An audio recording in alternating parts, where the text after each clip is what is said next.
Sa linya telepono si Mang Tani, si Ginoong Nathaniel Cruz, resident meteorologist ng GMA News. Mang Tani, magandang hapon po. Ay, magandang hapon, Jiggy, at magandang hapon po sa lahat ng nanonood. Apo, Mang Tani, kumusta na po ang epekto ng bagyong si Hana sa ating pong bansa sa ngayon? Sa ngayon, Jiggy, ay nanatiling nasa may hilagang bahagi ng Philippine Area of Responsibility.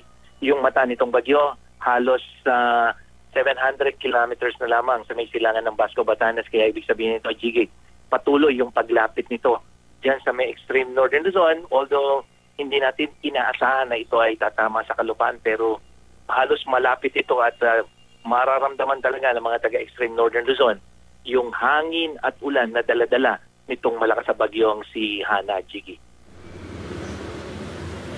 Apo, Mang Tani, dito sa kinakapwestuhan namin, biglang bumuhos yung malakas na ulan. Talagang malakas po. Ano po ba ito? Thunderstorm lang po ba ito? Yes, Jiggy. Dito sa Metro Manila at ilang panig pa ng Luzon, hindi natin pa mararamdaman at mukhang hindi naman natin mararamdaman yung direktang epekto ng bagyo. Yung mga pag-ulang naranasan natin at mararanasan pa, halimbawa ang bukas at Sabado, yan ay dulot pa rin ng local thunderstorm.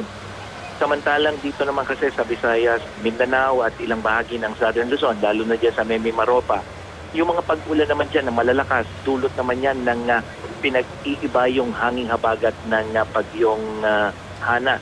Yung direktang epekto, Jiggy, nitong bagyo ay mararamdaman dyan sa may extreme northern Luzon at posibleng ilang bahagi ng northern Luzon kapag yan ay malapit na yung sentro niyan, lalong-lalo na araw ng Biyernes o bukas, Jiggy.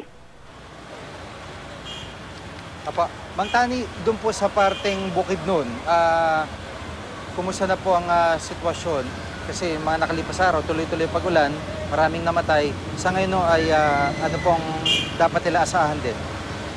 Sa ngayon, Jiggy, dahil unti-unti nang kumikilos pahilaga yung hanging habagat, meron pa rin mga pag-ulan sa malaking bahagi ng Mindanao, pero kung ikukumpara mo nitong nakaraang 2 o 3 araw na kung saan habang hindi pa o nung nasa labas pa ng PAR itong bagyong Hana ay lumalakas na yung habagat, unti-unti nang humihina yan. Kaya yung pong mga naapektuhan ng malalakas sa pag-ulan ng mga nakaraang araw ay maging IM ready pa rin. Pero yun nga, Jiggy, inaasahan na natin yung unti-unting paghihina ng ulan habang yung hanging habagat ay kumikilos pahilaga, papunta ng Visayas at ultimately mararamdaman dito sa Luzon, Jiggy.